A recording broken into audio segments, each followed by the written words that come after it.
కరీంనగర్లో number 1 the best salon అంటే monsoon salon. Court circle దగ్గర 95701144.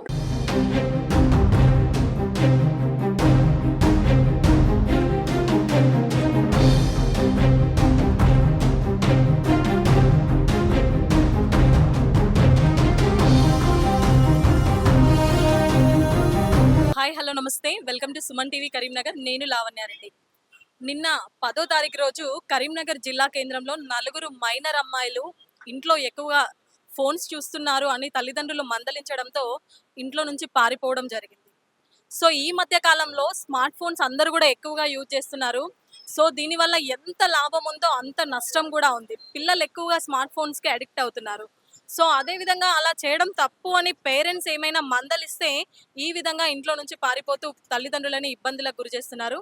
సో ఈ కరీంనగర్ జిల్లా కేంద్రంలో పారిపోయిన ఈ నలుగురు విద్యార్థుల్ని కూడా విత్ ఇన్ 24 అవర్స్లో ట్రేస్ అవుట్ చేసి వాళ్ళని తీసుకొచ్చి వాళ్ళ పేరెంట్స్కి అప్పచెప్పడం జరిగింది. ఈ విషయంలో మన వన్ టౌన్ పోలీసులు మరోసారి షబాస్ అనిపించుకున్నారు. సో అసలు ఏం జరిగింది, ఎలా అనే విషయాలన్నింటి కూడా ఇప్పుడు ప్రస్తుతం మన వన్ టౌన్ పోలీస్ స్టేషన్లో ఉన్నారు సిఐ కోటేశ్వరరావు గారిని అడిగి మరిన్ని వివరాలు తెలుసుకుందాం. ఇప్పుడు లెట్స్ కమ్. ఫోన్లు ఎక్కువగా చూస్తున్నారు. ఫోన్ మొబైల్స్ యాప్స్ ఇన్స్టాగ్రామ్ కానీ ఇలాంటివి ఎక్కువగా యూజ్ చేస్తున్నారు విద్యార్థినులని తల్లిదండ్రులు మందలించడంతో నిన్న కరీంనగర్ జిల్లా కేంద్రంలో నలుగురు మైనర్ విద్యార్థినులు ఇంట్లో నుంచి పారిపోవడం జరిగింది. సో వాళ్ళందరినీ కూడా విత్ ఇన్ 24 అవర్స్లోనే వాళ్ళు ఎక్కడున్నారో ట్రేస్ చేసి వాళ్ళందరినీ తీసుకొచ్చి వాళ్ళ పేరెంట్స్కి అప్పచెప్పడం జరిగింది. ఈ విషయంలో కరీంనగర్ వన్ టౌన్ పోలీసులు మరోసారి షబాష్ అనిపించుకున్నారు. సో ప్రస్తుతం మనతో వన్ టౌన్ సిఐ కోటేశ్వరరావు గారు ఉన్నారు. సో సార్ని అడిగి మరి ఎలా కంప్లైంట్ వచ్చింది, ఎలా ట్రేస్ అవుట్ చేశారనే విషయాలు ఒకసారి క్లియర్గా తెలుసుకుందాం. సార్ నమస్తే. మొన్న 9వ తారీఖు నైట్ ప్రాంతంలో ఈ యొక్క మిస్ అయినటువంటి అమ్మాయిల యొక్క ఫాదర్ వచ్చేసి వాళ్ళ కొత్తిరాంకు చెందినటువంటి అతను వచ్చేసి మా యొక్క ఇద్దరు అమ్మాయిలు వాళ్ళతో పాటు మా బంధువులైన ఇద్దరు అమ్మాయిలు మైనర్ అమ్మాయిలు మొత్తం కూడా ఇంట్లో నుండి వెళ్ళిపోయారు. మేము బయటికి పోయి వచ్చేసరికి ఇంట్లో లేరు. సినిమా గిట్లా వెళ్ళారేమో అనుకొని ఇంకా సినిమా టైం అయిపోయినాక వచ్చేసి పోలీస్ స్టేషన్కి వచ్చారు.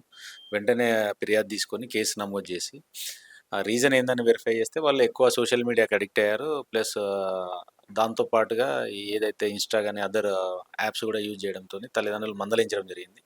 ఆ మందలింపులో భాగంగా ఇంట్లో నుండి వెళ్ళినట్టుగా తేలింది. వెంటనే టెక్నికల్ ఎవిడెన్స్ ఏదైతే వాళ్ళు ఏ రూట్లో వెళ్ళారు, ఎట్లా వెళ్ళారు అదంతా చూసినాము. మనకు ఇనిషియల్గా కరీంనగర్ బస్ స్టాండ్కి వచ్చినట్టుగా తేలింది. కరీంనగర్ బస్ స్టాండ్లో సీసీ ఫుటేజ్ ద్వారా వాళ్ళు హనంకొండకి రీచ్ అయినట్టుగా, వరంగల్కి రీచ్ అయినట్టుగా తేలింది. వరంగల్ నుండి మళ్ళీ ఎటా వెళ్ళారని చెప్పేసి వెంటనే ఒక స్పెషల్ టీం ఫామ్ చేసి పంపేయడంతో వాళ్ళు మనకి లక్లీ గుంటూరులో ఉన్నట్టుగా తేలడంతో అక్కడ ఉన్న వాళ్ళని అలర్ట్ చేసి మా టీం అక్కడికి రీచ్ అయ్యి వాళ్ళను సేఫ్గా తీసుకొచ్చి వాళ్ళ పేరెంట్స్కి అప్పగించడం జరిగింది. ఇప్పుడు ఇంకేమన్నా వాళ్ళ ఇంకా లీగల్గా ఏమన్నా ఉందా సార్, లేదా వాళ్ళ పేరెంట్స్ అప్పచెప్పడం జరిగిందా? పేరెంట్స్కి హ్యాండ్ ఓవర్ చేసినాము. ఫర్దర్ ఒక లీగల్ ప్రాసెస్ ఉంటుంది ఈ కేసు క్లోజ్ చేయడం గురించి. ఆ లీగల్ ప్రాసెస్ అయిపోయిన తర్వాత కేసు క్లోజ్ అవుతుంది. Thank you sir. మొత్తానికి అదృశ్యమైన ఆ నలుగురు మైనర్ విద్యార్థుల్ని కూడా తీసుకొచ్చి విత్ ఇన్ 24 అవర్స్లోనే వాళ్ళ పేరెంట్స్కి అప్పచెప్పడం జరిగింది. వాళ్ళ పేరెంట్స్ అందరూ కూడా ఊపిరి పీల్చుకోవడం జరిగింది. So be careful. ఇంట్లో పిల్లలు స్మార్ట్ ఫోన్ ఎక్కువ యూజ్ చేస్తుంటే జాగ్రత్తగా వాళ్ళు ఏం చేస్తున్నారు పిల్లలు అనేది కూడా ఎప్పుడు గమనిస్తూ ఉండండి. వాళ్ళ మీద ఒక కన్నేసి ఉంచండి. సో ఈ విషయంలో మరోసారి మన వన్ టౌన్ పోలీసులకి షబాష్ చెప్తూ కెమెరా పర్సన్ బిట్టుతో లావణ్యారెడ్డి, సుమన్ టీవీ కరీంనగర్.